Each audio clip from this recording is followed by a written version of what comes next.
अस्सलाम वालेकुम। जी वालेकुम सलाम। जी कौन और कहाँ से? हकीम फरहान साहब, क्या हाल है? ठीक है आप? अल्लाह की बड़ी करमनवाजी। कौन और कहाँ से मेरे भाई? जी मैं काशिफ बात कर रहा हूँ ग्लासगो से। जी काशिफ भाई माशाअल्लाह। जी फरहान भाई, मैंने मालूम करना था, मेरे ना नाक की जैसे ना गोश्त बढ़ा हुआ है, जिसको नेजल पॉलिप्स भी कहते हैं इंग्लिश में। तो इसकी वजह से मुझे प्रॉब्लम होती है, जैसे रात में सोते वक्त भी ना एक साइड बंद हो जाती है, और तो वो भी रात में जैसे आँख खुल जाती है। अच्छा, कितना अरसे से ये नाक का गोश्त बढ़ा हुआ है?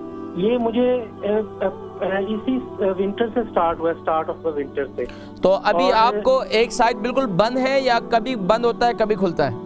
ये कभी बंद होता है, खुलता है। जिस साइड पे मैं लेटता हूँ वो साइड बंद हो जाती है। अभी आप प्रोग्राम देखें इंशाल्लाह, आप देखिएगा कि इंशाल्लाह कुछ अरसे में वो सिस्टम आपका इंशाल्लाह बेहतर हो जाएगा इंशाल्लाह, आप देखिएगा इंशाल्लाह। काशिफ भाई है ग्लासगो से, नाक का गोश्त बढ़ा हुआ है, इसके लिए क्या करें? जी नाक के गोश्त के लिए बेहतरीन चीज़ ये है कि कलौंजी का तेल अल्लाह का बहुत बड़ा इनाम है।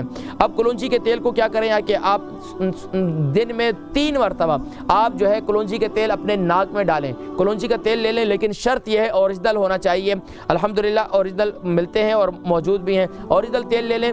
कान में दर्द है, नाक का गोश्त बढ़ा हुआ है, नाक की हड्डी बढ़ी हुई है, इसके लिए कलौंजी का तेल इंतहाई मुफीद है। इसको आहिस्ता आहिस्ता डालें, बस औक़ात दिमाग में चढ़ जाता है, लेकिन थोड़ा सा डालें, फिर उसके बाद आहिस्ता आहिस्ता, तो ये आपके लिए इंतहाई मुफीद है।